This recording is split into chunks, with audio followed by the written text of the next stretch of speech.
I'm tired.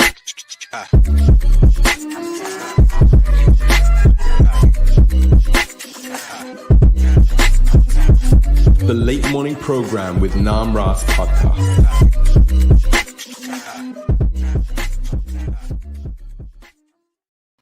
Hare Krishna, everyone. You're listening to the number one Hare Krishna podcast in the world, the Late Morning Program, with your host, Namarasa. I'm here. I'm very honored to have His Holiness Krishna Kshetra Swami Maharaj.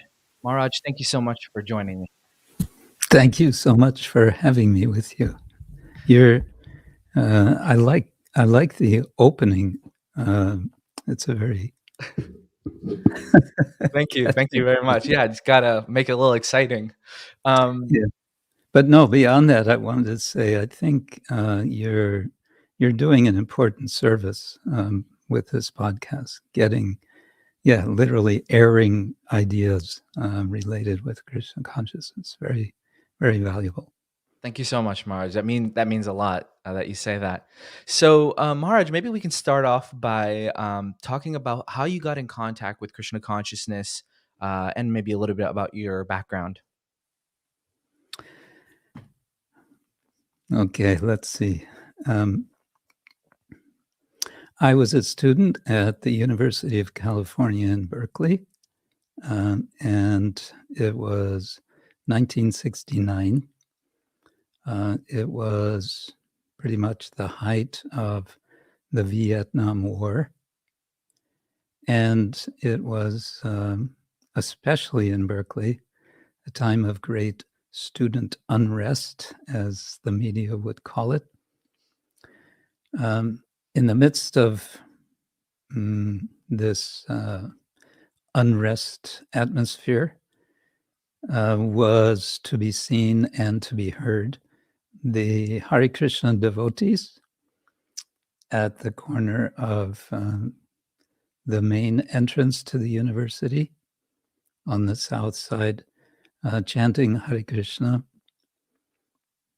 several hours every day and distributing their magazines and I guess some prasadam as well. So I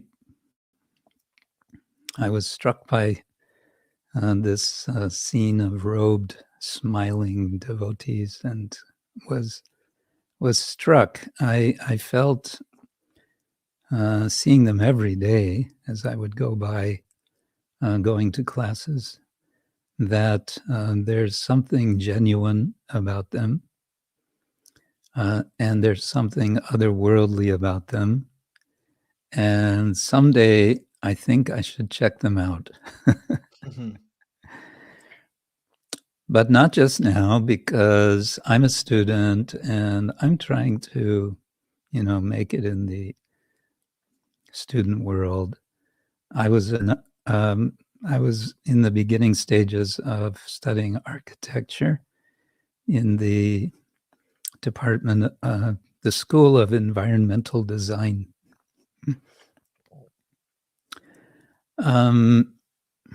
After 2 years of rather unfulfilling experience as a student, I found it possible to drop out of school without fearing being drafted to go to Vietnam,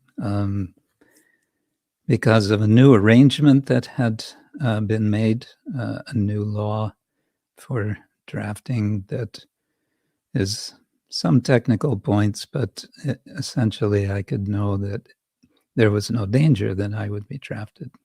A new, they called it, lottery system. And so I did drop out. I felt I need to get a broader experience of the world, to get a better sense of what I'm actually doing and maybe who I actually am. And I also had a sense, I did not know I don't think I knew the word guru at that time, but I had a sense that this is what I need. I need to take guidance from a a spiritual person, someone who is exalted spiritually. I don't think I was even using the word spiritually at the time, but I felt that there's some kind of need like this.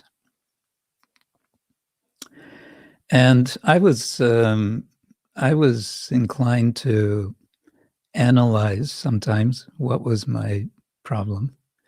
I felt I have a problem and I need to solve this problem. And I didn't understand that actually everybody has this problem. It's called conditioned life. But what I recognized was that deep down inside the problem was fear, fear of death, and so on. And I wondered about this. How does one overcome? And being the young, not very bright person that I was, I thought, well, maybe if I would kind of face the fear by doing something fearful, maybe I could overcome it. And as these sort of thoughts were going through my mind, I saw an advertisement on campus for a quick course in skydiving.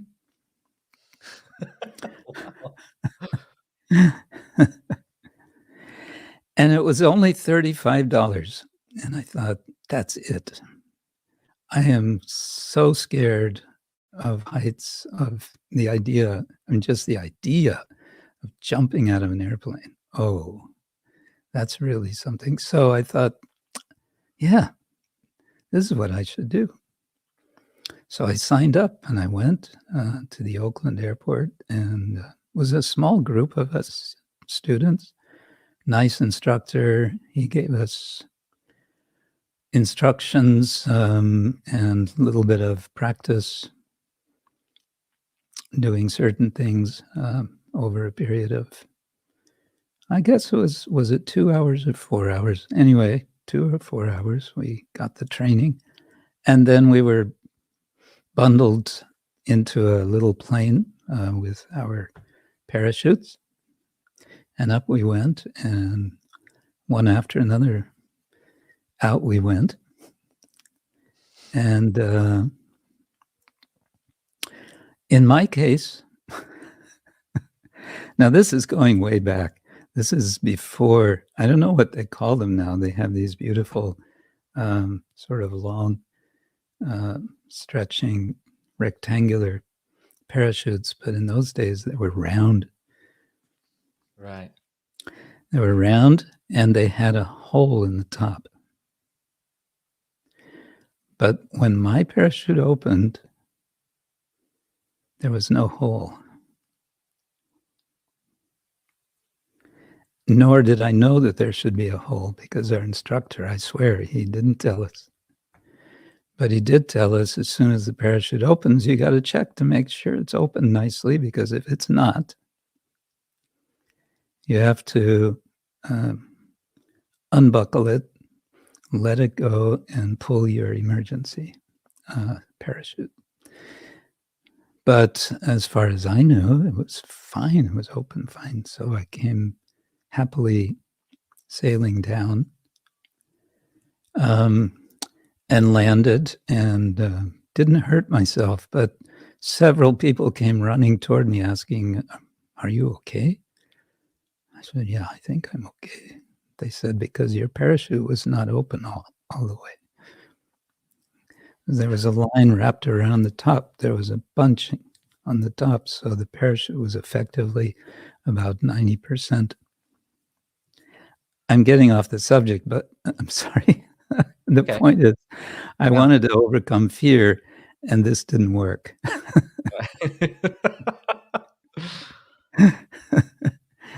It didn't work. Anyway, dropped out of school, went to Europe, hitchhiked around Europe for a while, got cheated out of all my money by my own foolishness, got a job for 5 months simple job in a big factory, and then decided it's time to travel again. Where shall I go? What shall I do? What's my life for? Actually, I thought maybe, I wonder if there are any of those Hare Krishnas here in Europe. Because now I really felt it. Now would be the time to check them out. Right. And see what they're about. And my idea was, if I can find them, I'll stay with them for, 2-3 weeks. And that way I can really, that'll clear out my head. And I'll be able to understand what I should do from there.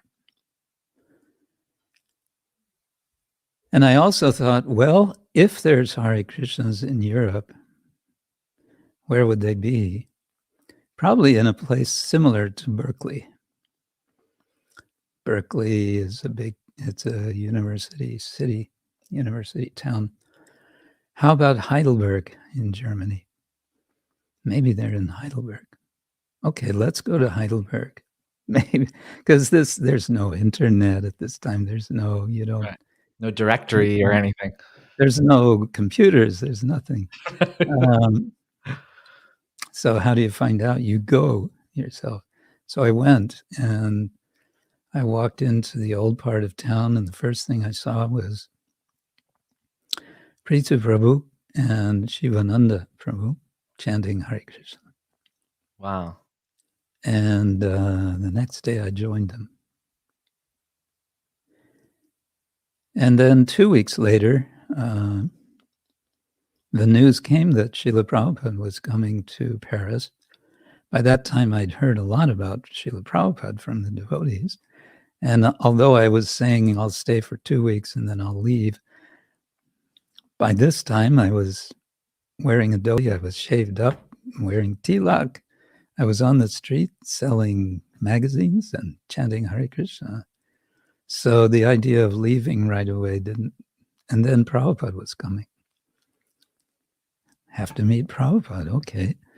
So we all went, and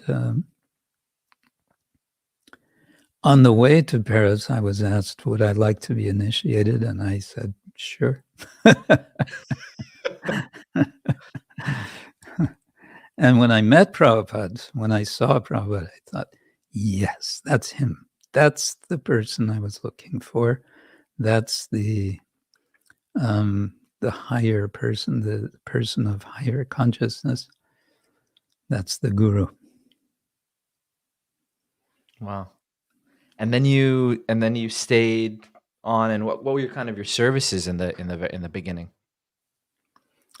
I was, rank and file brahmachari, distributing books.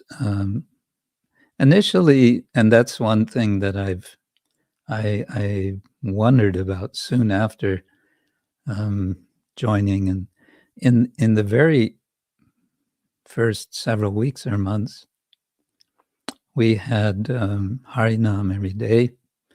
Actually, I was in Stuttgart. They sent me to a little, what was called a preaching center in Stuttgart, a few brahmacharis. And we would go out to the main street, shopping street every day, and do Harinam up and down the street. We would stop for some time and distribute magazines. Zurück zu Gottheit. Back to Godhead. And then we would sing for a while, and then we'd distribute. All, of course, in dhotis and tilak and so on. And no, we didn't have any ladies there in Stuttgart. And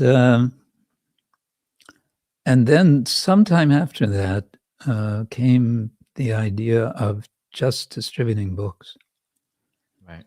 And for me, this was not the same. I felt that the two belonged together. That people should see who we are, what we do, and then out of their curiosity, they should, take a book or a magazine or something. Yeah. And then the next step, was distributing books wearing Western clothes rather than our traditional dress and so on. Right. And I felt like, maybe we're getting, is this, I didn't know the expression at the time, but is this mission drift? Right.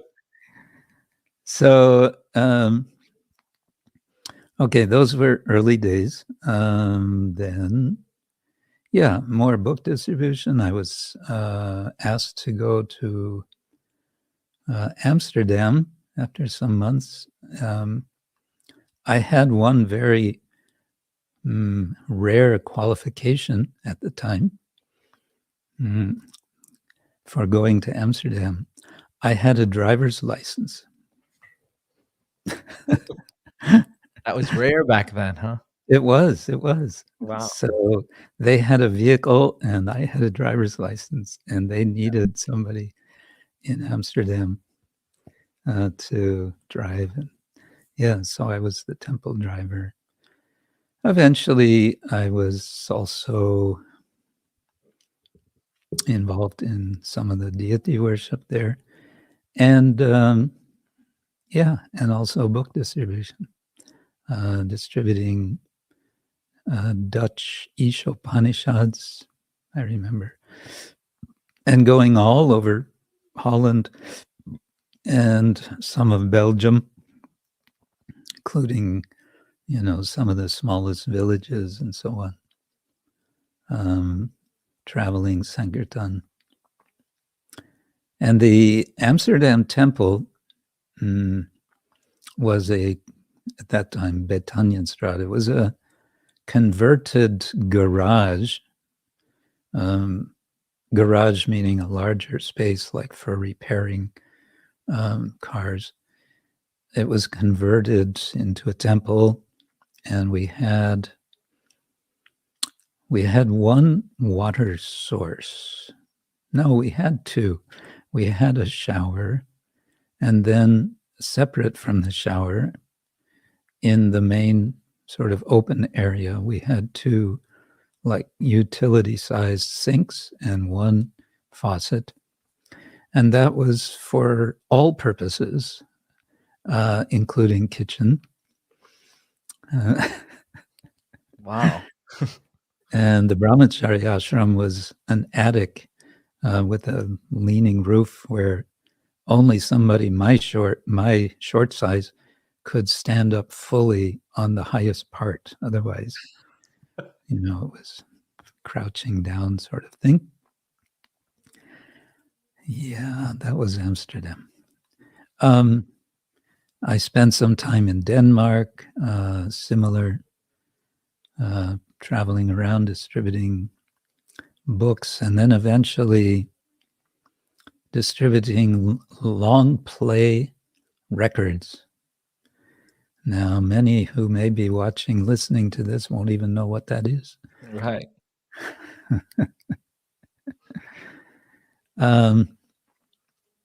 But we had kirtan, recordings of kirtan, and we had recordings of Srila Prabhupada singing bhajans.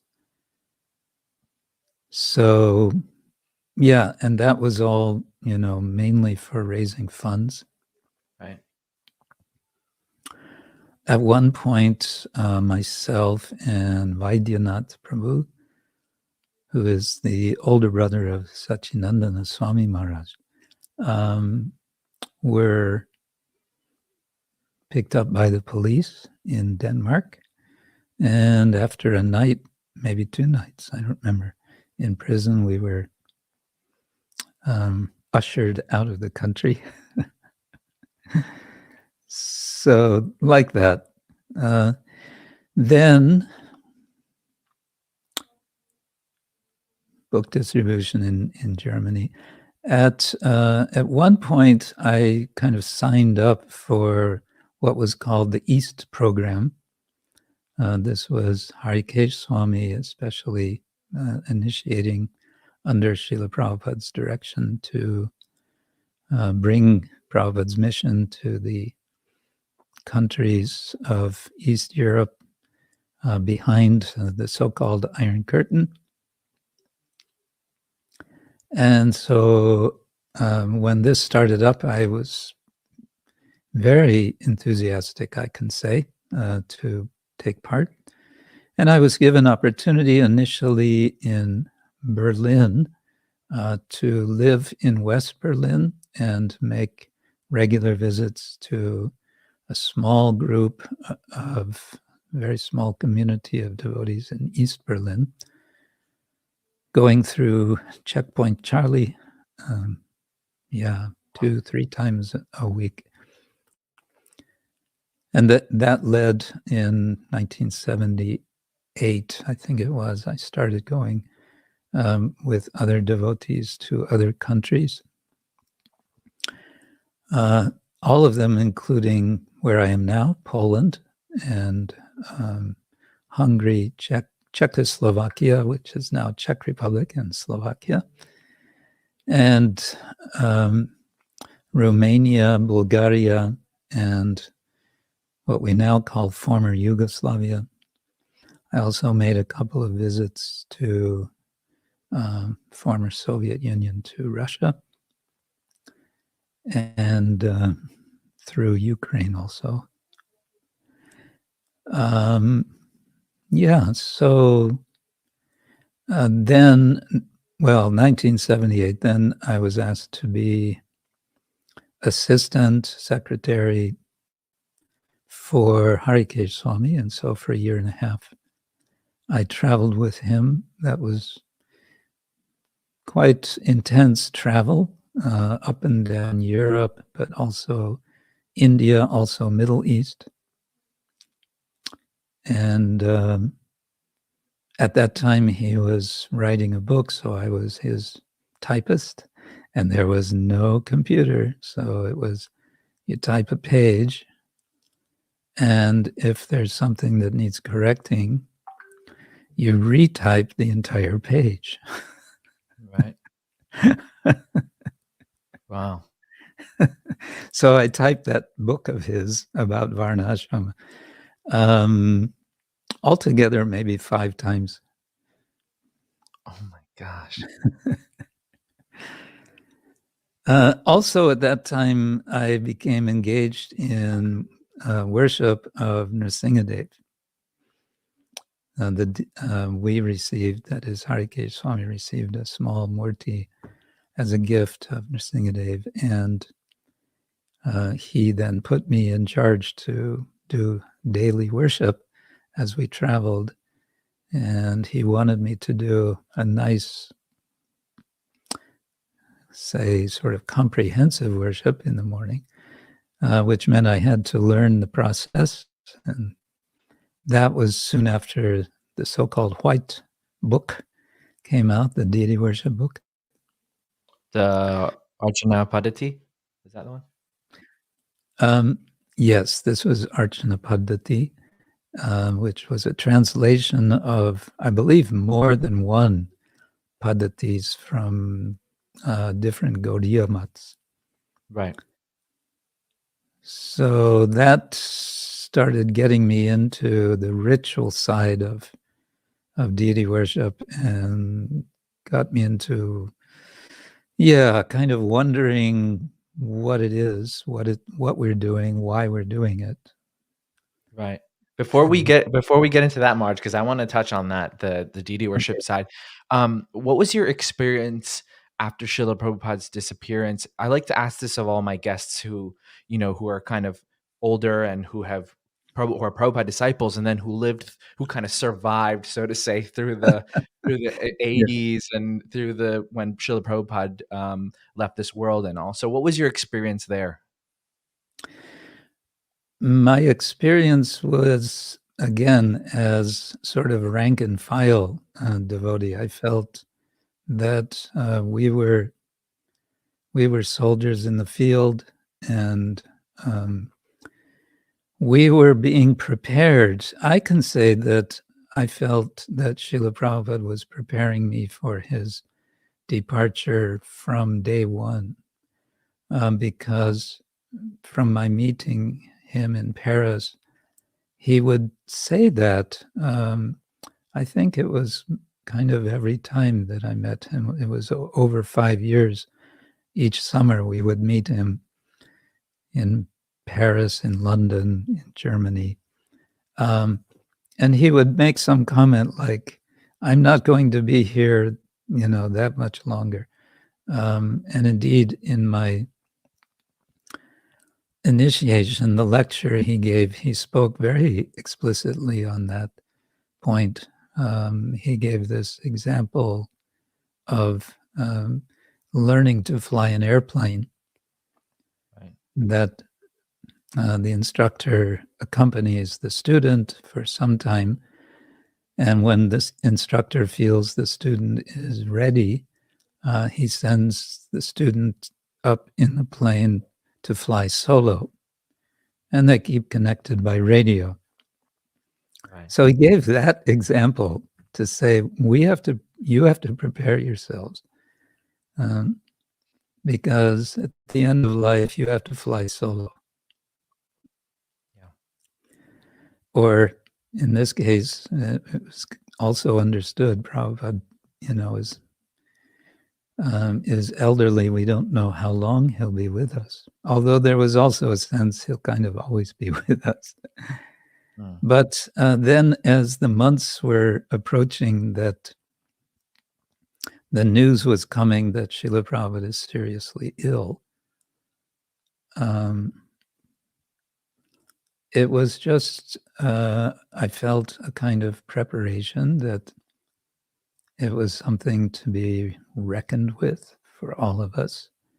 And I think we didn't have enough wherewithal to be asking all the questions that we should have been asking of him specifically,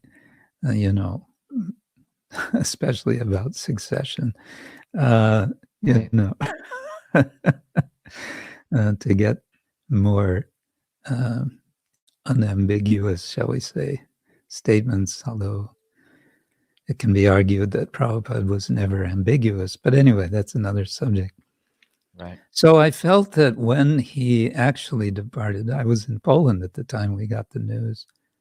I felt, Hare Krishna, okay, now we continue. We have to take shelter of instructions. We have to take shelter of his books, of his guidance, of the guidance of our senior devotees, and so on. Right. And I say this in contrast to an experience. So, honestly speaking, emotionally, I was not like all torn up because I felt we were being prepared for this. In contrast, I can say, it's maybe another chapter of this, but some years later, I came to become I can say, a very close friend of His Holiness Tamal Krishna Goswami. And then when he left, as we all know, it was completely sudden. Yeah. I was seriously torn apart. There was no warning. There was no preparation. So, but when Prabhupada left, the motto in Germany was business more than usual. Now, in retrospect, I understand there's a problem with that because although Krishna tells Arjuna that there's no need to lament for the departed soul, there is need for grieving.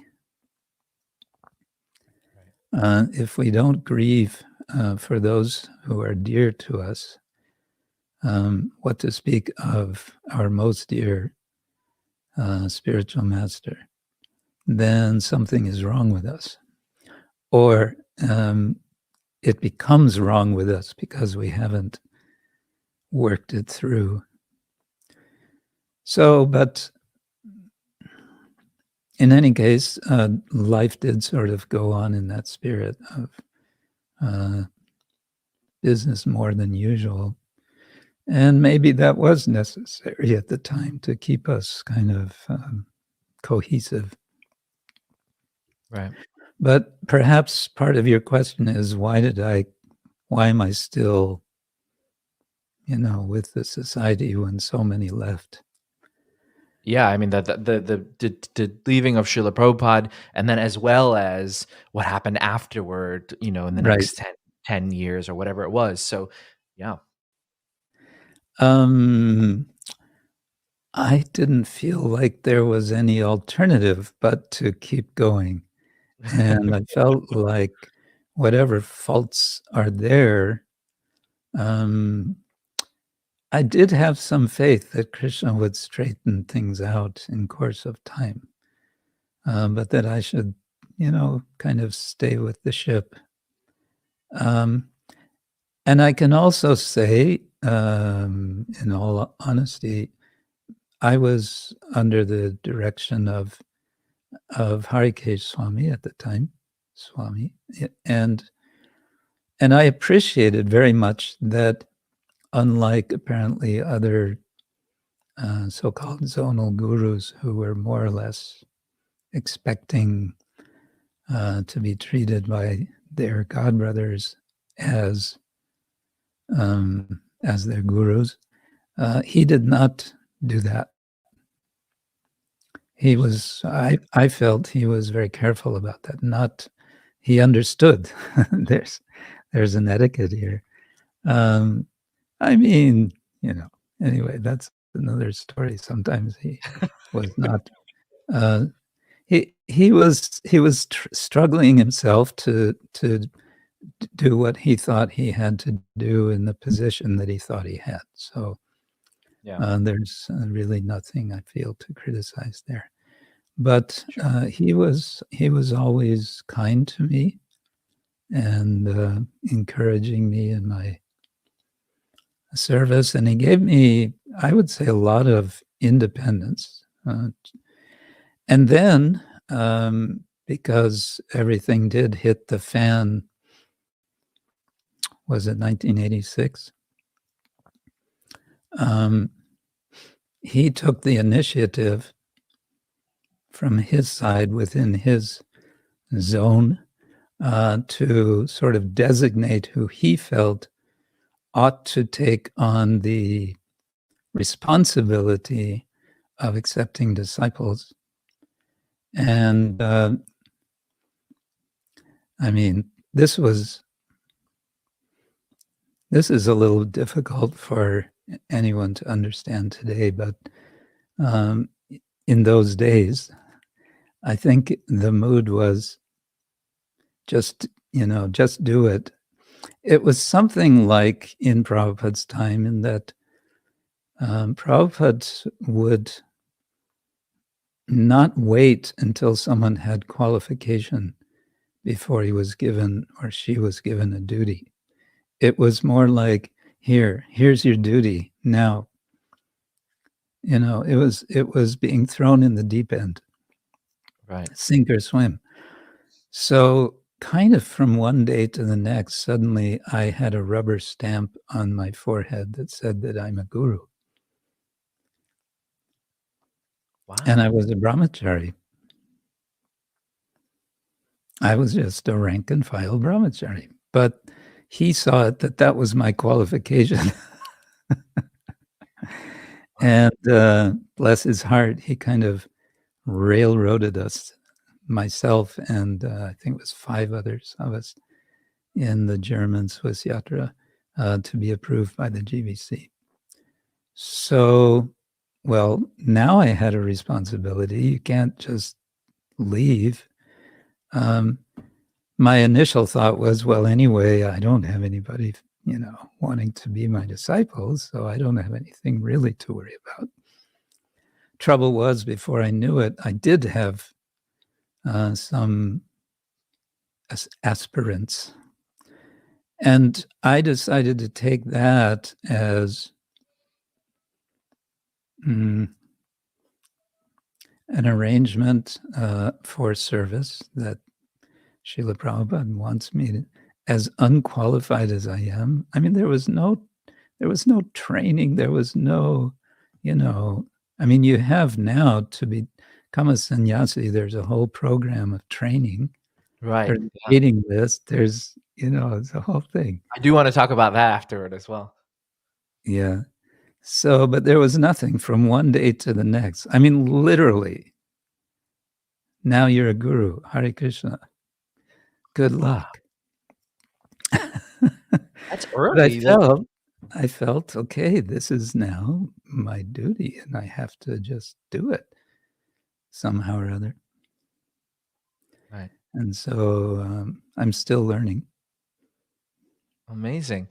And yeah, that's very fascinating because most of the I mean, there wasn't probably what was the procedure at that time to become a guru? It wasn't like what it is now, I think. It was No, very not at all. There was no system. right. It was simply that the names were given to the GBC, and the GBC plenary, I think they had some short discussion. Actually, what happened in my case, I found out later.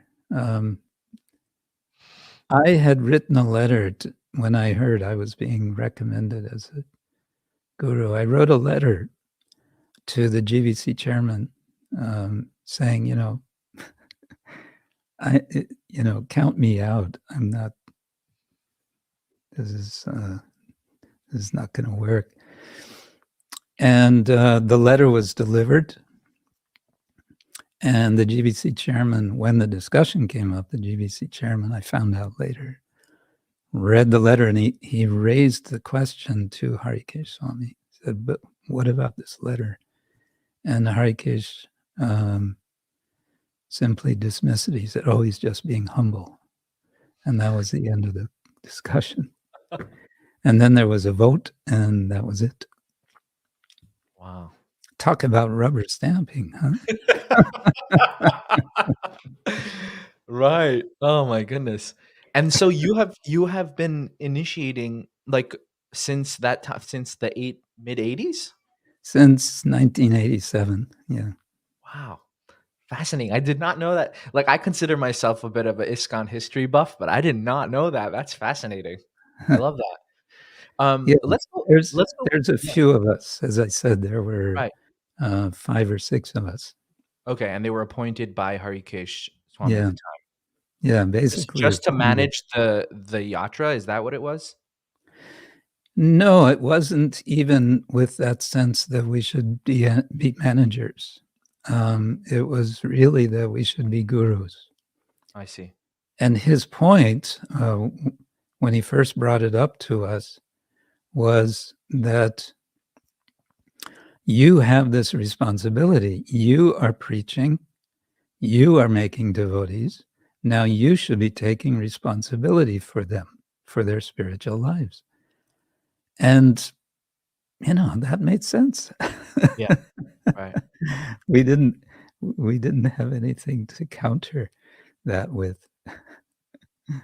Going back to the ritual part, Mhm. I understand that you were one of the first uh, you were taking part in the ISKCON deity worship ministry. How did that whole thing come about? And also, you spent time in Radha Raman temple learning things like that. I'd like to hear about that. Okay. Well, it kind of goes back to, it was 1996. We had the Prabhupada Centennial, Right. and it was Lokanath Swami, I believe, who was the main organizer. And there were different, what were called petals, and there were 9 petals. And one of the petals was spiritual standards. And somehow we should all be focusing on these different branches and developing them and so on. And somehow I became involved. Maybe I was supposed to be director, I don't even remember, of quote unquote raising spiritual standards. And I was involved in the deity worship in Germany, in Singhachalam at that time, worship of Nrsingadev. And I got kind of curious. I thought, I wonder what are the standards that devotees are keeping around the world? Right. And I put together a questionnaire. And again, this was before computers. And it was really hard to do this. I wanted to do a survey. And I did. I mean, as best I could. I think ultimately I don't think we got more than 40 responses. But somehow I got involved with that. And then, sort of tied in with that, I was sort of hooked into discussions initially about a revised deity worship manual, because it was decided that the Archana Paddhati was leaving something to be desired in various ways. Right. And initially, Bhanuswami Maharaj was requested to compile materials, which he did.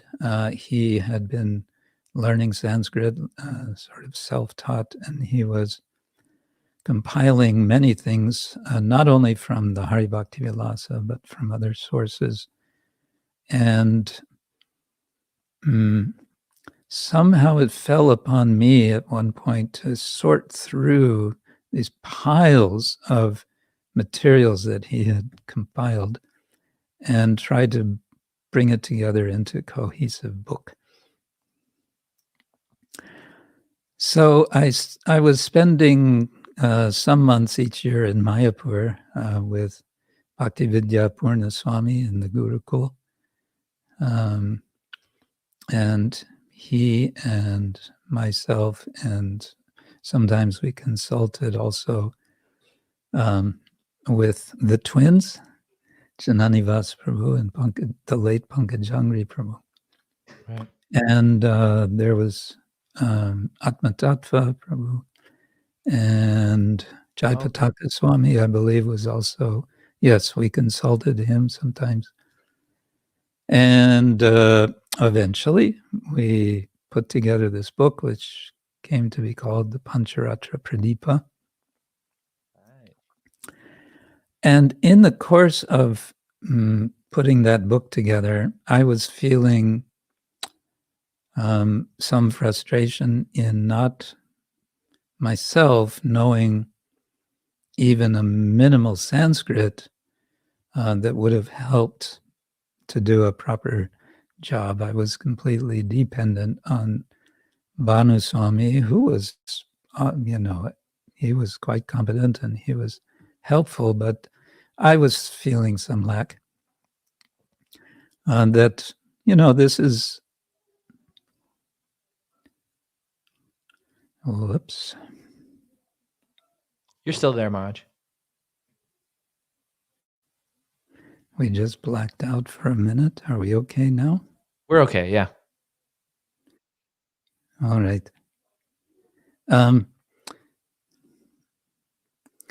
So in those days, I was also meeting Hridayananda Goswami, Hridayananda Das Goswami Maharaj, who at that time, this is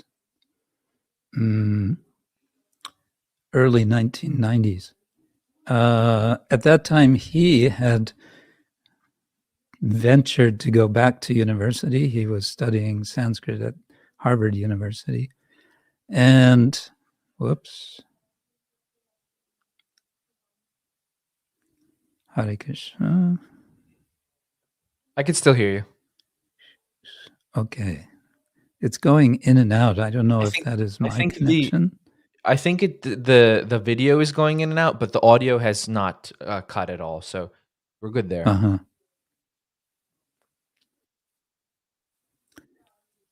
Okay. Yeah.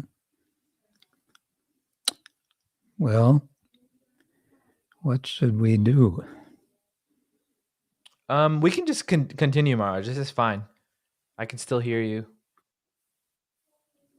I should continue? Oh, Yes. okay. Yes. Anyway, so Hridayananda Maharaj said, "You want to learn Sanskrit? Why don't you go back to school?" He knew I had been a student in the university. Why don't you go back to school? And in this way, you'll learn Sanskrit and you'll get credit for it in the real world, as he put it. So, as it happened, long story short, he actually convinced me, and he encouraged me, and ultimately he really supported me in many ways to do that. Also, Tamal Krishna Goswami supported me or encouraged me. And so I went back to university. This was 1995. I was 45 years old. I still had to finish my undergraduate degree sitting in classrooms with 19, 20-year-olds. But it was okay. It was nice. I went to University of California again, but I transferred to Santa Barbara because they have a large department of religion there and Sanskrit.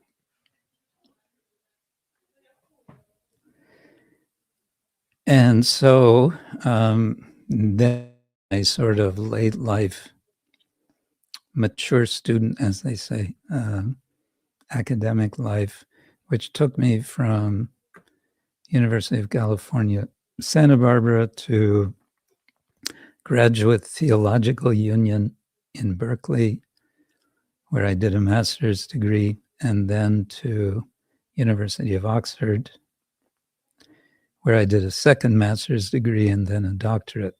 And it's for the doctorate that I spent time in Vrindavan studying the Radharaman temple.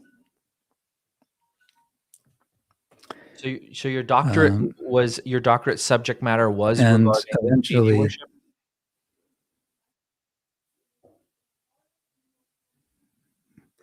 we're going in and out, in and out. Is the audio going in and out, Maharaj? Shall I continue? Yes. Can you hear me though?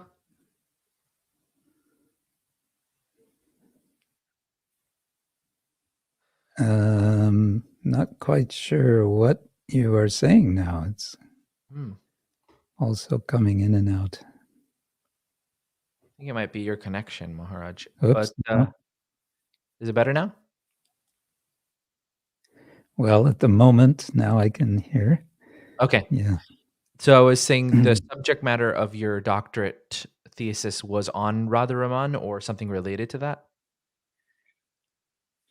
It was on Gaudiya Vaishnav deity worship, where the study of Radharaman temple became essentially one of 4 chapters of the thesis, and then eventually the book. The book is published. I revised it after the dissertation, and now we have the book, Attending Krishna's Image, with the subtitle Chaitanya Vaishnava Murti Seva as Devotional Truth, Wow. published by Routledge, but also published by Recensia Press. And what is Recensia Press? It is an imprint of Bhaktivedanta Book Trust, which no one knows about because it's only published 1 book so far, namely mine. Oh, okay. That's a longer story. What would you say to those devotees who quote Prabhupada saying, okay, college is a school is like the slaughterhouse, and there's no need for like pursuing academic pursuits basically to very high like as you have done, as Hridayananda Das Goswami has done. was there anything like, do you felt it could expand your service, or did you feel that maybe sometime it was too much of an over, like some devotees might feel it's an over endeavor perhaps. So what would you say to that? Mhm. First thing I would say is it's not for everyone. Right. Right. Second thing I would say is that Srila Prabhupada very much emphasized Varna Ashrama Dharma. And if we think about Varna, you know, there's Brahmins, Kshatriya, Vaishya, Shudra, and one of the things that Brahmins do is teach. And in the modern world, if you want to teach beyond, high school, you have to have a higher degree. It's Right. just the way it works. This is speculative, but if Chaitanya Mahaprabhu were living in the present time, would he have translated his decision to take sannyas at that time into something else? For example, it's hard to imagine, but Chaitanya Mahaprabhu going to university, that sounds kind of silly. But it's kind of in that line that if you want to do something in the academic sphere, in the academic world, you really have to become qualified in the same ways that everyone else is. And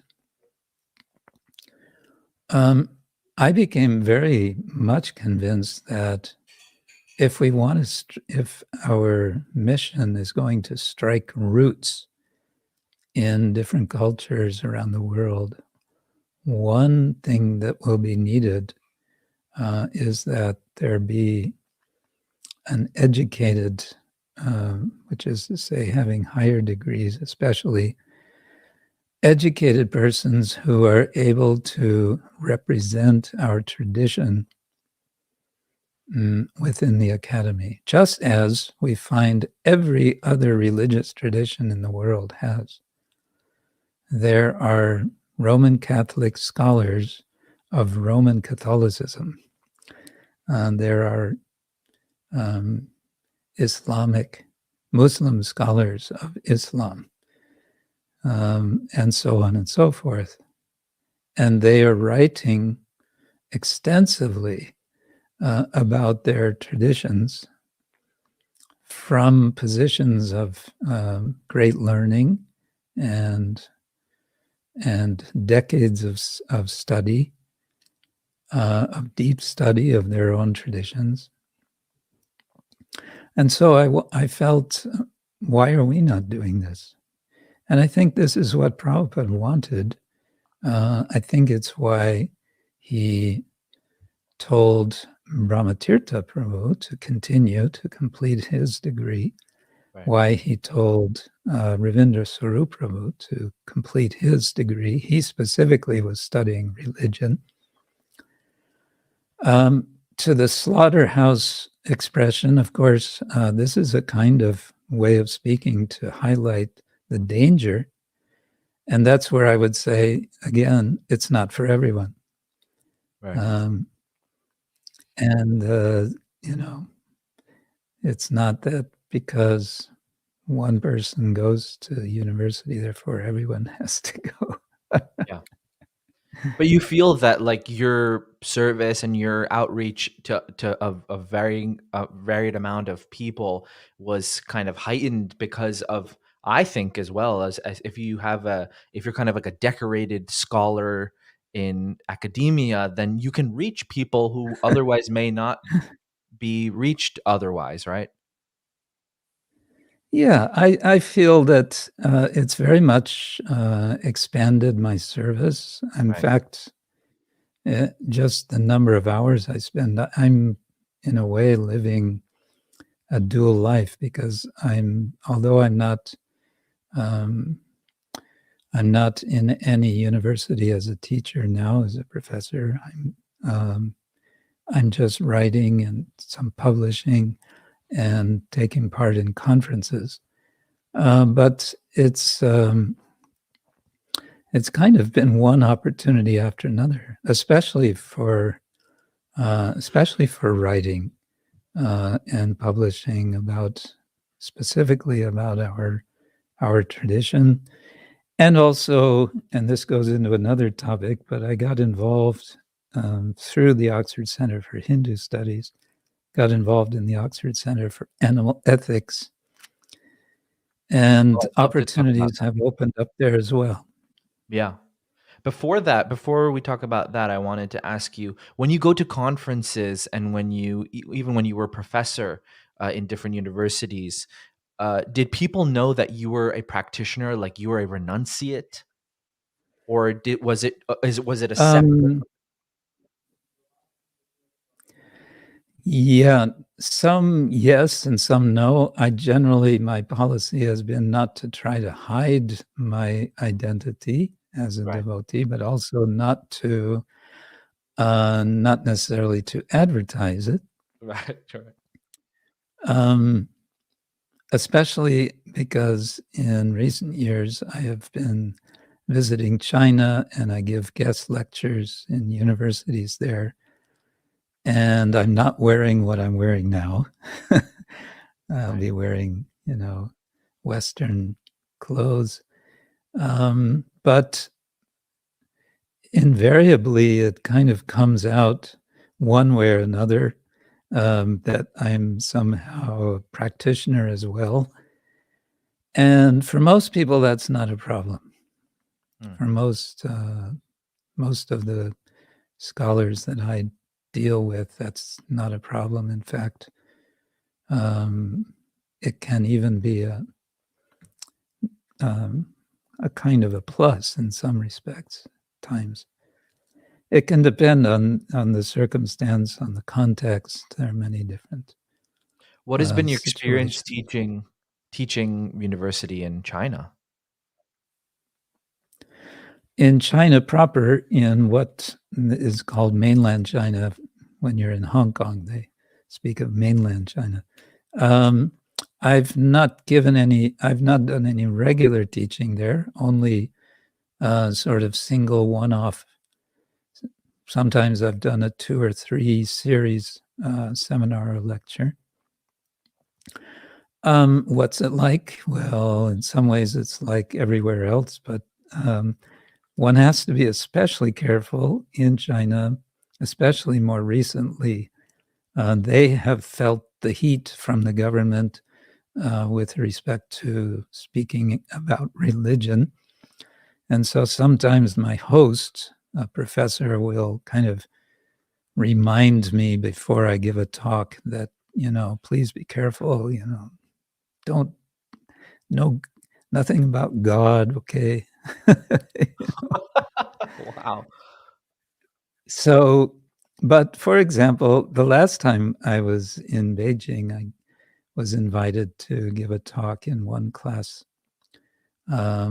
These were students, some of them were Sanskrit students, actually. Wow. And I was invited to give a talk on the Ramayana. And at first I thought, well, how do I talk about the Ramayana without,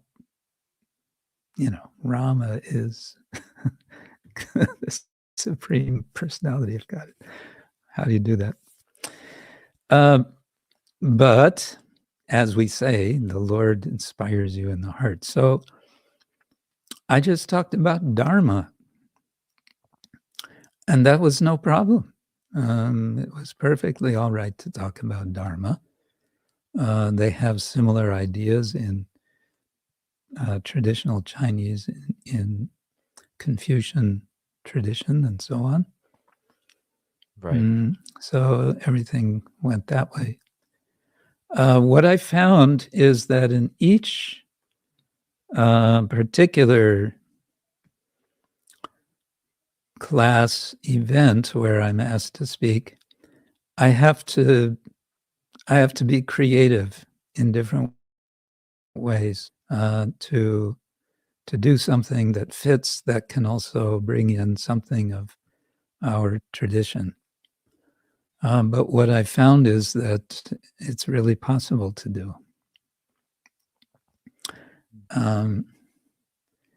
And I'm sad to say now, with world politics the way it is, and with pandemic and what all, I don't know when I'll be able to go back to China, but I look forward because things were just kind of opening up. I felt like I was making some headway and making, networking, connecting, and things were leading somewhere.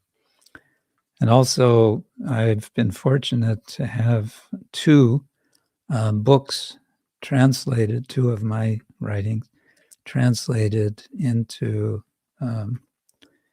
Mandarin and published legally with academic press in China. Wow. Going through the whole process of censorship and still being permitted to print. So I have books. We also have Srila Prabhupada's books in China, also some of them legally printed. That's amazing. That's a whole nother subject. Yeah. Where were we? As far as I wanted to talk now about sannyas, because after so many years of being a brahmachari and even a diksha guru, since you said 1987, what inspired you to take up the sannyas ashram?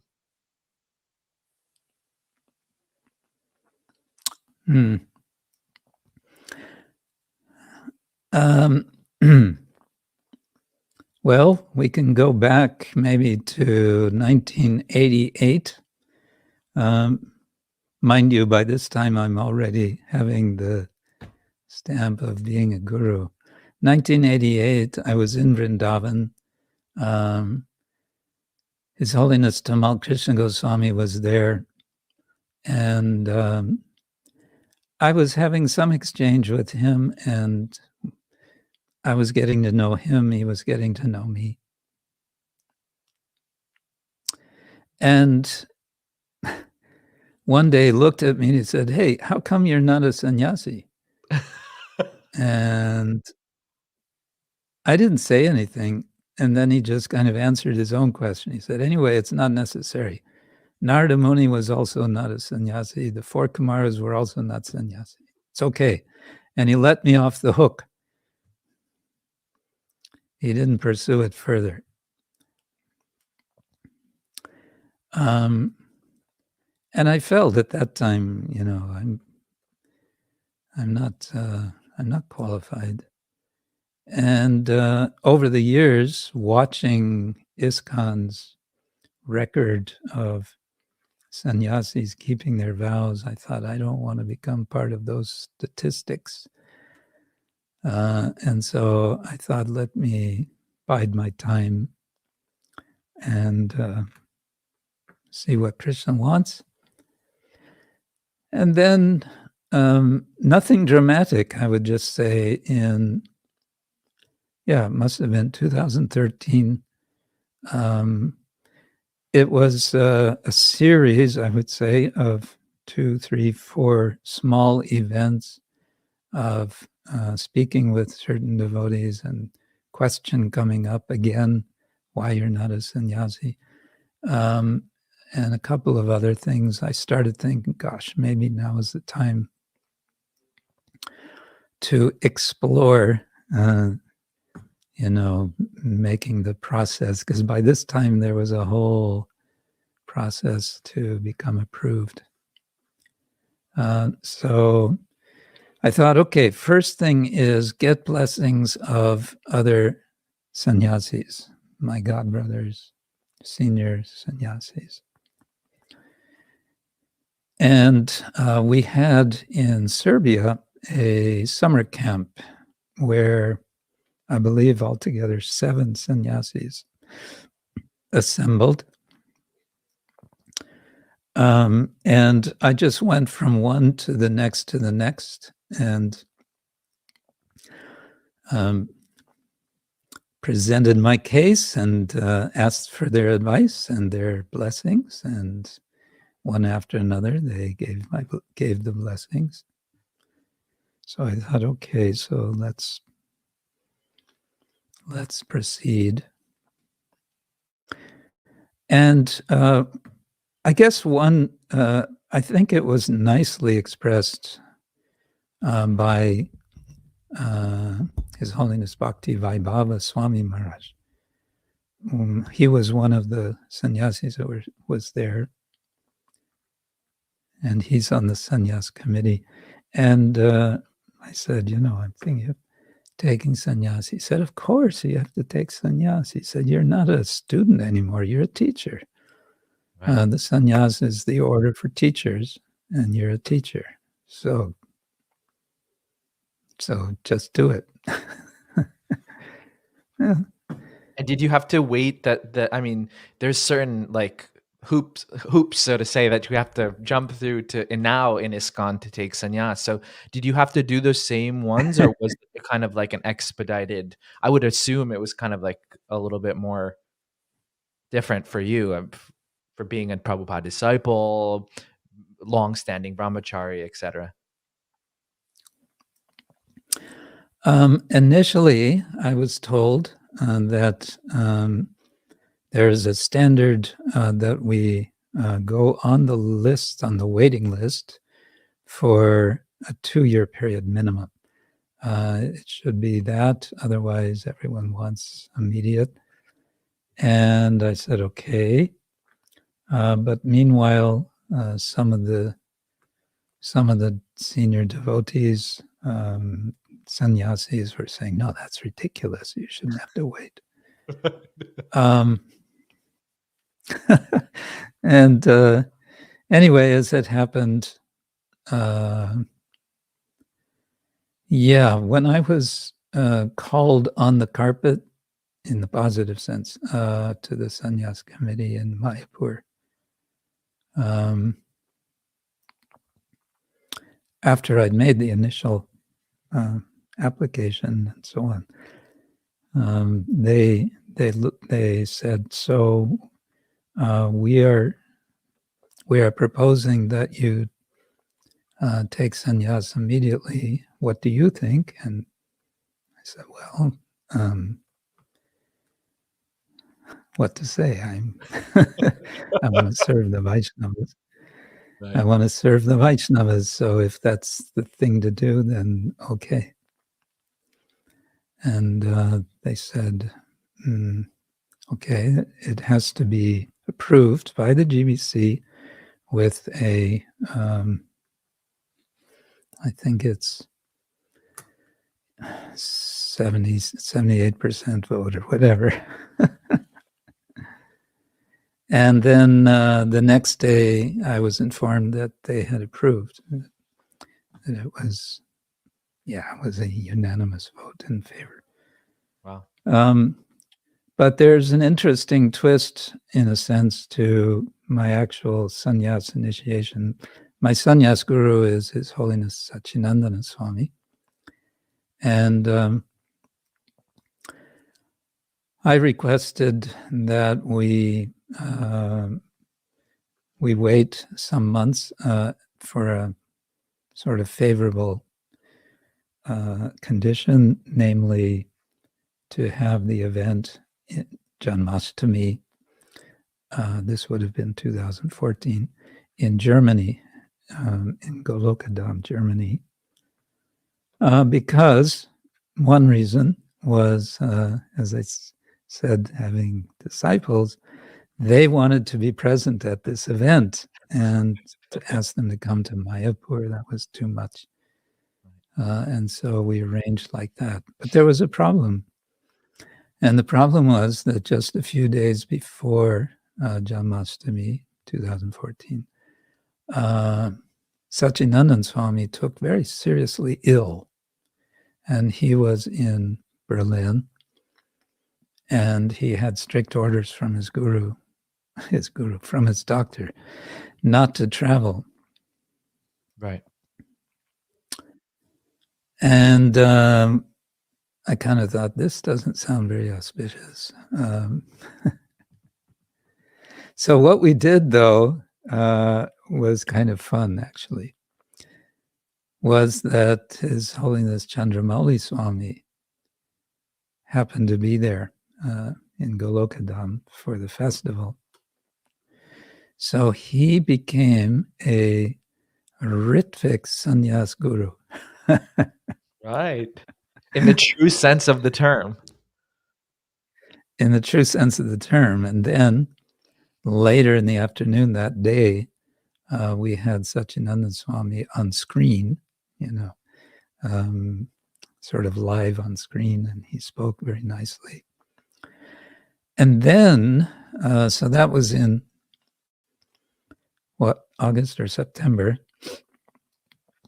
Then a few months later, it must have been January, maybe December, in Mayapur. I was in Mayapur, and I really did not know that Satyananda Swami would be coming there, but someone mentioned or announced that he was there. And so then I took my danda and I went to the flat where he was staying, and I knocked on his door, and he opened, and holding the danda like this, I said, Maharaj, could you please give me this danda?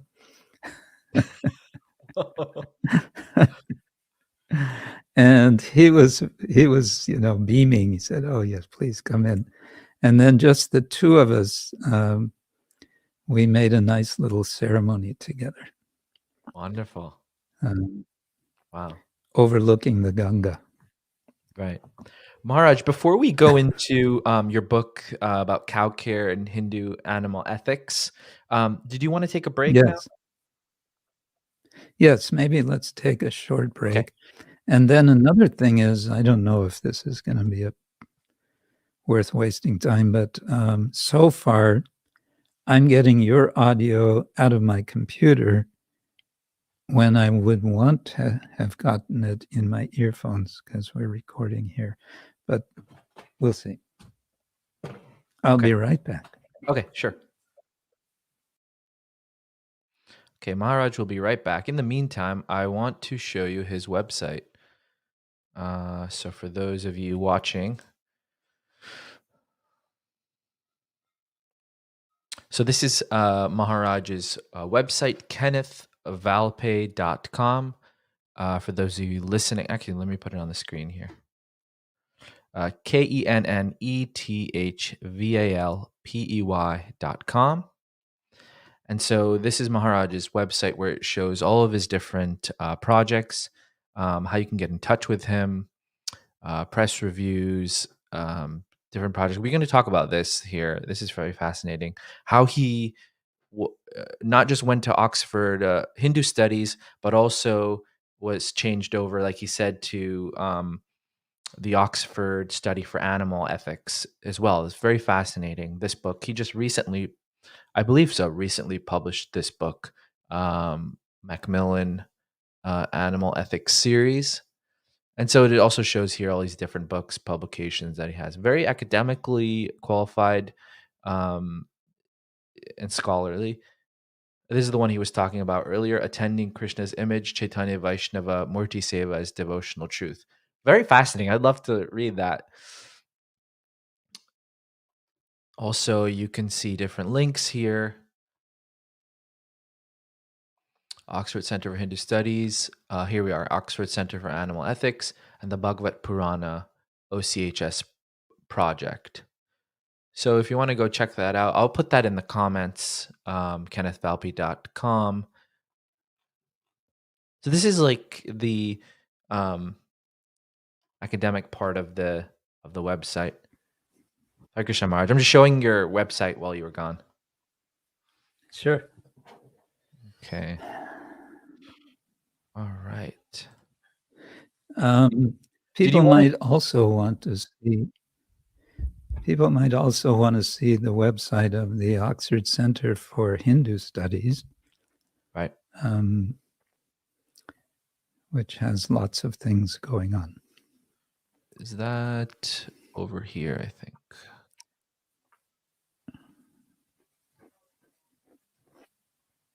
This one here?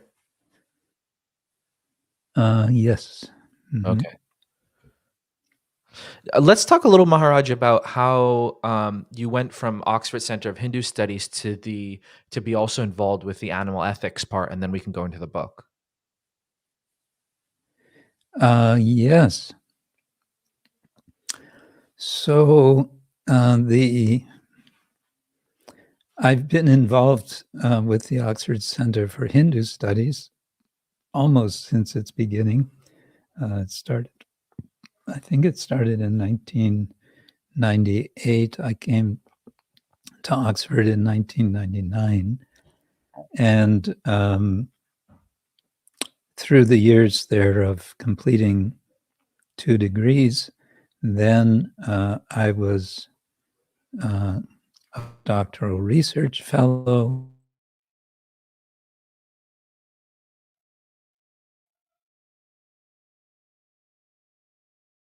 I think we lost you there, Maharaj.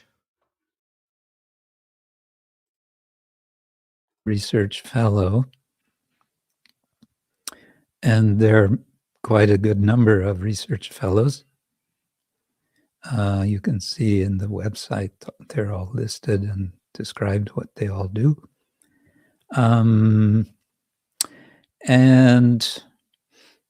yeah, one day a note came from the director of the Oxford Center for Animal Ethics. There's a few centers that do various specialty things in Oxford that are not directly affiliated with the university, but they are academic centers of research and so on.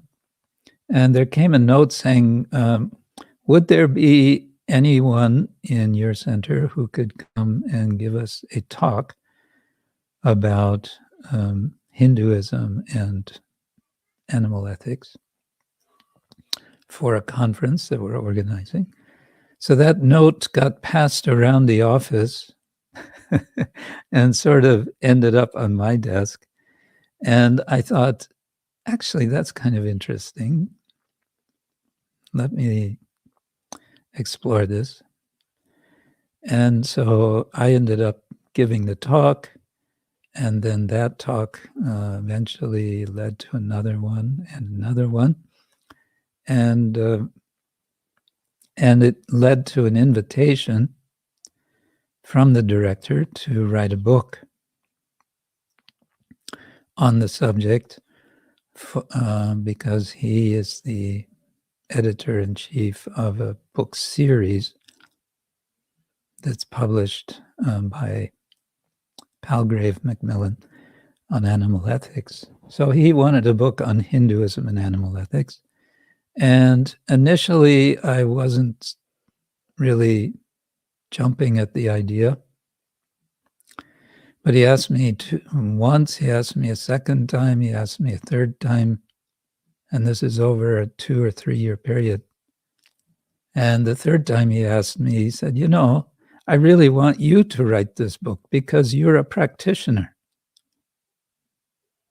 Right. And when he said that, I felt like this is exactly why I did all of this. This is why I have, gone through 8 years of full-time study and,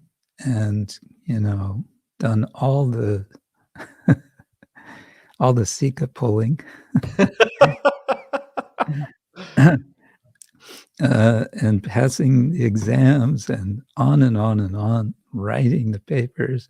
This is why I've done all this, because I wanted to do something like this. And now I'm being given this opportunity on a silver platter. Yeah. But I thought, Hindu, Am I interested in Hinduism? Not really. But there is something that is very concerning for Hindus, and it's also concerning for my tradition, the Vaishnava tradition, Gaudiya Vaishnava, especially particular, namely cows. And I don't feel like it's been seriously treated from the side of practitioners. Serious means, many books, many things have been written, and they're serious in the sense that they have sincere dedication and many qualifications, but nothing that would sort of hold water in an academic context. When you mean it hasn't been taken seriously by practitioners, what do you mean exactly there? I mean, not taken seriously by practitioners, but not up to the standard. Okay, a practitioner might write a book about the importance of cow protection, and it might make lots of very good points, but it won't be in the right format. It won't have the right sort of referencing that would be required of a proper academic book. And so it won't be taken seriously by anyone else. Mm-hmm. And so I thought maybe this is what I should try to do. And so I asked the director of the center, what if I focus just on cows? And he said, yeah, great, go for it. So that's what I did. And what is the main idea or main thesis of the book, if you could kind of summarize that? The thesis of the book is that there is a tradition that says that cows, among the many kinds of animals, are in some sense special. How are they special is one of the purposes of the book to explain. Since when have they been special is also one of the, in the first chapter, I'm going through discussing Rig Veda, Upanishads, Mahabharata, and so on. And why are cows special in religious terms? So then we introduce Krishna and the Bhagavatam. And to say that taking all the different considerations together may be helpful to appreciate, to help us to counter the direction that's been gone in the modern world in terms of the slaughtering of animals in general and cows specifically. And there is because cows are considered special, they are given special treatment, especially in the form of goshalas, sanctuaries. In India, there are thousands of such sanctuaries. But how are these functioning, and how realistic is it are these goshalas really models for how the rest of the world should be practicing cow protection? And I highlight a handful of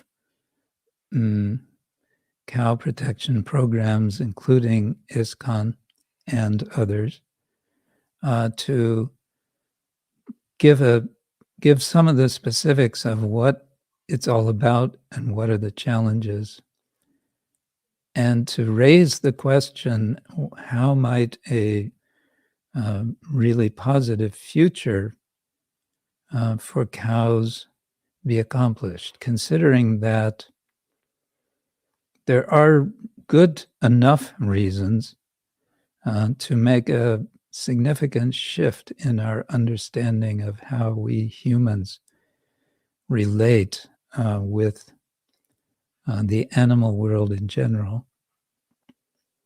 One can go on and on about how we are destroying the biosphere. And that this book is a start. It's a humble start in that direction. And I also wrote it with the hope that that Vaishnavas would read it to think more carefully and more deeply about our tradition and what might be needed to do much more than what we are doing with respect to cow protection. If we look at ISKCON today, a recent survey has counted approximately 5,000 cows in the aggregate of ISKCON projects, 4,000 of which are in India, and the rest spread around in Europe and America, and not many elsewhere. That's not a huge number. It's not, because if you consider that it's estimated that 34,000 cows per hour are being slaughtered on the planet. Wow. It's not very much. Now, but numbers is one thing. Numbers is one thing, but it's never going to be the case that we're going to get, huge numbers of cows. There are Goshala projects in India, and there's one in Braja where they have maybe 40,000 cows. There's another in southwest Rajasthan. When I was there, it was around 45,000. They said at one time they had over 100,000. But that's India. India, it's much easier to do than in the West for many reasons. But I just wanted to raise the issue and say, well, we have actually a very strong mandate from our founder Acharya. If one goes through all the statements Prabhupada made, they're very strong and very clear that he wanted us to establish farm communities with cows and grains. And he wanted every city temple to have a complementary country farm community and so on. So we have a lot to do to get there. What would you say? What would you say in India makes it easier? Because I would think in America, for example, like I could just go get a few acres of land and I would be able to have some cows, like for my own personal use, so to say. What makes it? I guess is it the amount of cows that's easier, or is it like what is it? What is it about easier? One thing that's easier is that you can hire helpers in India at much, much lower salaries. Right. And if you're going to take care of your cows personally, that's fine. But how many cows can you actually care for? And what do you do when you're getting a bit older? Are your children going to also take care of the cows? and what happens when a cow gets sick, and can you actually feed the cow all the year round with the land you have? In New Vrajadam in Hungary, they have a very nicely developed program of working towards self-sufficiency and sustainability, and it's a major concern of theirs. And they make very careful accounting and calculation. And when I was last there, I was told they have many different departments. They're very well organized, and their cow protection department had the highest percentage of self-sufficiency at 50%. And the project as a whole, they calculated, was around 33%. However, they also said that if necessary, if the world economy collapses tomorrow, he said, we can be 100% self-sufficient if we need to be. Wow. But What would there's, yeah.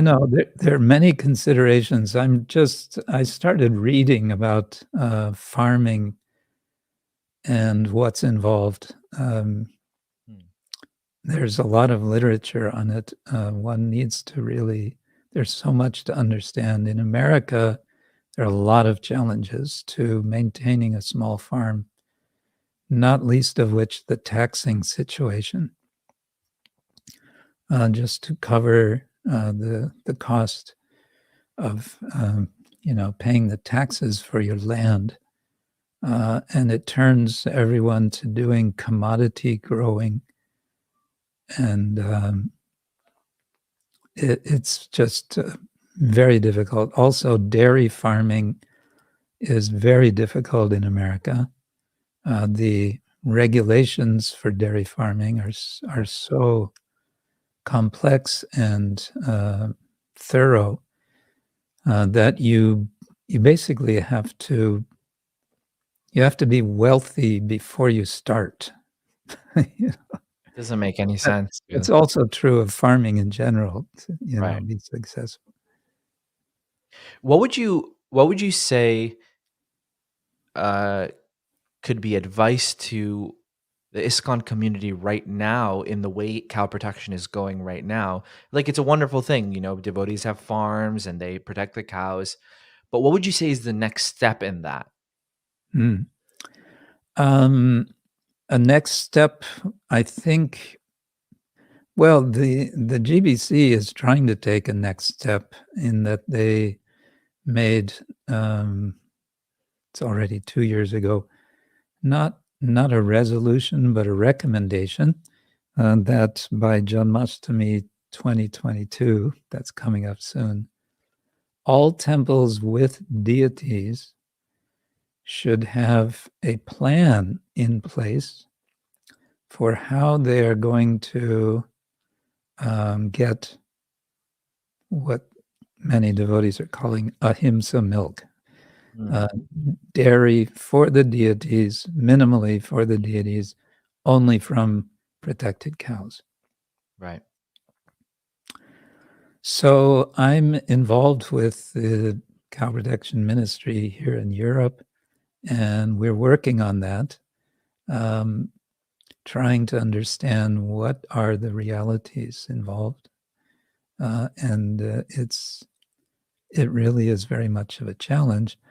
I personally feel that one step in that direction is to recognize that although it's nice to offer so much milk and dairy to Krishna, we may have to recognize that we need to offer less. And one reason for that is because we, devotees, just might be taking more milk than we should, Right. which is not healthy. It becomes, as you get older, actually not so healthy to take too much milk. Prabhupada said, take 1 cup of milk a day.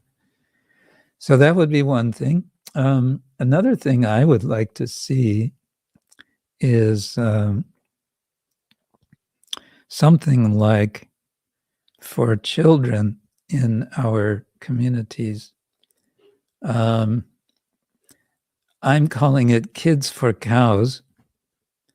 And I'm just thinking, there are others who would be much more qualified to think of ways of involving children, thinking about, and of course, visiting the farms, and just getting cow conscious, start them early and start them thinking, how come we don't have, why do we not have cows? Why do we not have farm? Why are we buying everything from the store when it could be cut off in no time from the store? Yeah.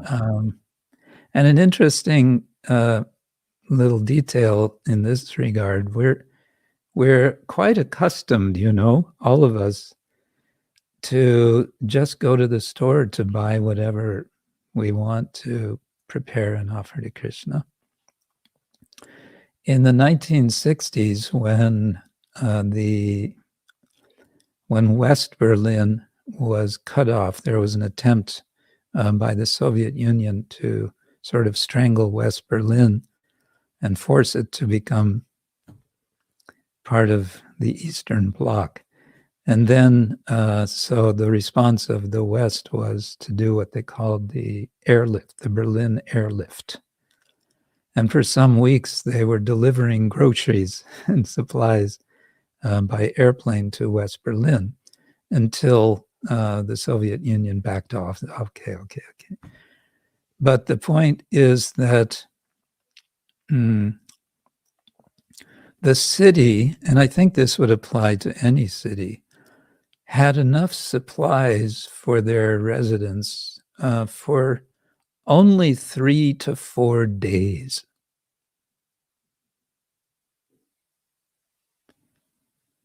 Okay, maybe that can be stretched to a week, but we're living, we're kind of living on the edge. Yeah. And we have a monetary system that seems like it could collapse anytime, and on, right? So Prabhupada was really talking a lot about this. Come on, get real, get land, and grow your own. Yeah.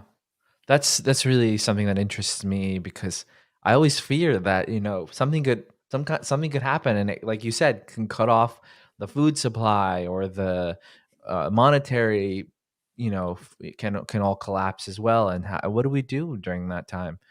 Right. It's like the dependency on modern, the way things are, industry and things are it's scary how dependent we are on that. Yeah, we're so dependent on and it goes back, the whole economy is running on fossil fuel. But for how long? For how long? Yeah. It's time to get more serious about farms and cow production. Are cow, like, the when we talk about self-sufficiency, are cows a really big part of that, or can self-sufficiency be without cows, perhaps? It's an interesting question. I think it depends on so many factors. Going back to Prabhupada, he always kind of brought these two together. You need cows and you need grain. You need milk and you need grains. He always put those together. There was a very striking and in ways humorous little video that was made some years ago by devotees in New Vrindavan to make an argument against the vegans who were saying, no cows. They made this video to sort of graphically demonstrate that if you don't have cows, that means you don't have bulls. If you don't have bulls or oxen, that means who's going to plow the field to grow the grains to make your loaf of bread. So they had this one loaf of bread, and they sort of slammed it on the table and said, this loaf of bread was the product of this field, and they pointed to this, substantial sized field of wheat, of grain. So if you're going to grow that grain and you're not going to use fossil fuel, and you're not going to use oxen, and you're not going to use horses, what are you going to do? Well, here's your pick. He sort of holds out a pick or a shovel or something, and someone starts hacking away at the earth. And it's like, forget it. It's not gonna happen. Right. So, Maharaj, maybe we can talk a little bit about now what are your future plans as far as your different projects that you're working on?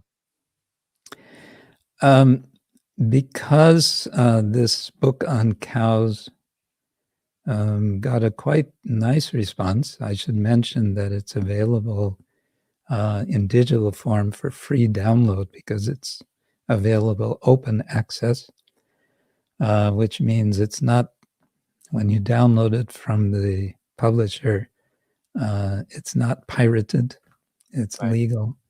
So I was able to get this because I did the necessary crowdfunding to make it possible. Because it was successful, it's been downloaded now. Latest count was 46,000 copies downloaded in 2 years. They've invited me, the editor of the series invited me to do a second book on animal ethics. Oh, wow. And those so of you I, listening who want to download it, you can get it on Maharaj's website, which I showed earlier. There's a button here that says "Get a free PDF copy now." yeah, so he invited me to write another book. He wanted something, again, more general, kind of Hindu animal ethics. But I want to avoid the word Hindu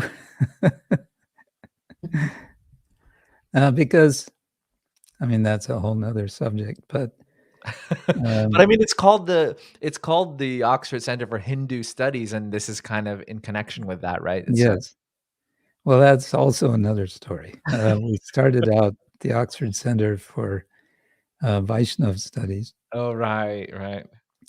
and then people were saying, what is Vaishnava? Well, it's kind of related to what many people call Hinduism.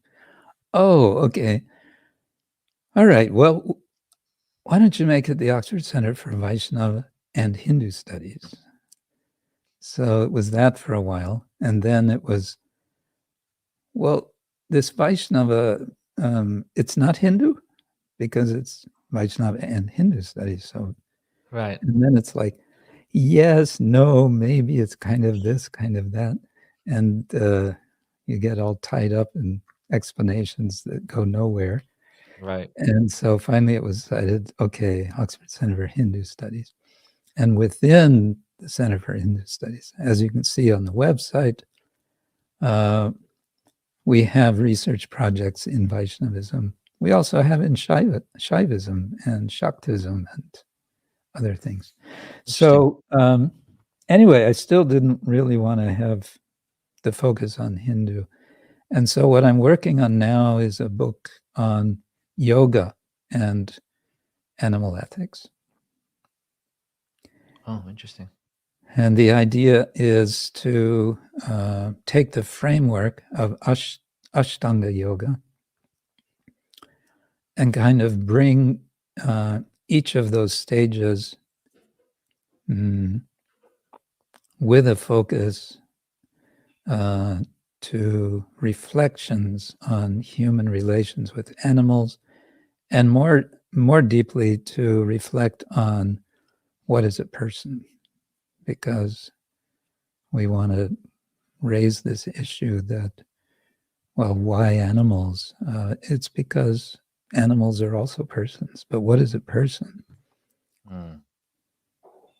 And so that's my present project. That'll keep me off the streets for a while. Right. Great. And other than that, we have the Bhagavata Purana research project, which I think you mentioned. Yes. And that's a real lifetime sort of a thing. I mean, some will say, what do you mean? There's no necessity. Prabhupada said there's no need of research. Research is done. Yes, what we need is research to show that the research is done. What I mean by that is there's so much. There's a massive tradition of Bhagavata Purana culture in India, throughout the subcontinent, in all of the languages. There are translations, there are transcreations of the Bhagavatam or portions of the Bhagavatam in different languages. There's performing arts, there's graphic arts. There are so many different areas, and there's so much that can be done in terms of connecting the Bhagavata to other Vedic and post-Vedic literature. So one of the things that we want to do is we have someone who's qualified to do this. We just need to do some fundraising, is to create a Bhagavata Purana wiki. And this will be like a reference resource, which itself can expand and expand and expand in so many different directions. And we want to get started on that. We're also we're starting to make a course. The Oxford Center for Hindu Studies has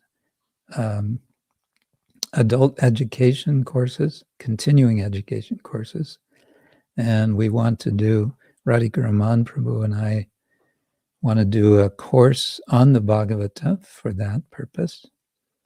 And I'm also supposed to do a course on cows and Hinduism for that continuing education. Wow, wonderful. Well, Maharaj, it was a very fascinating conversation, understanding your history and what you've been working on, and just the amount of service you've done for the different communities, academic, Krishna conscious, ISKCON. It's been a real pleasure. Thank you so much for joining me. The pleasure is all mine. And again, I so much appreciate what you're doing, Namarasa Prabhu, with bringing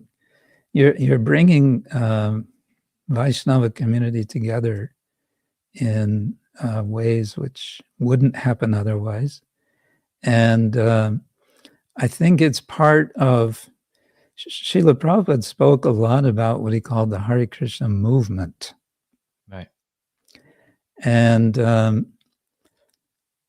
if I can get on my soapbox for one more minute. Sure. I think there's a distinction that needs to be recognized. We have an institution, which is a wonderful institution in many ways, that Prabhupada founded, International Society for Krishna Consciousness. And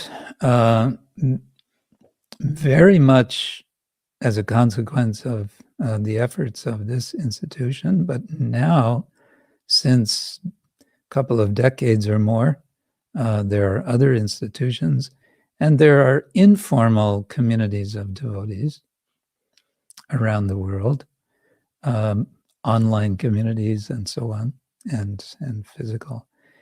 And I think we just need to recognize that there's a Krishna consciousness movement of which the institution that we may belong to is a part, and not to try to claim that the institution is the movement. So I just feel that what you're doing is fostering that understanding, and I think that's very valuable and Thank you, healthy. Maharaj. Thank you so much. Yeah, thanks for saying that. As a senior member of ISKCON, for you to say that is very hope giving and also very encouraging, because you're right. Within ISKCON is an institution amongst like other institutions that have come out, you said, in the past few decades, and it's part of the same Chaitanya tree, and to unify us and to kind of we're all doing this together. We're actually a very small amount of people when it comes to devotees, Yes, so we should try to work together a little bit more. But yeah, appreciate that very much. Thank you so much. thank you. Maharaj, I- please stay on. And if for our listeners, if you want to get in touch with Maharaj, you can get in touch with him via his website, kennethvalpay.com. It's there up on the screen. I also posted it earlier. And yeah, thank you everyone for joining. Thank you everyone for listening. Please share and subscribe. Maharaj, please stay on a minute longer while I turn off the recording. Hare Krishna. Hare Krishna, Hare Krishna, Krishna Krishna, Hare Hare.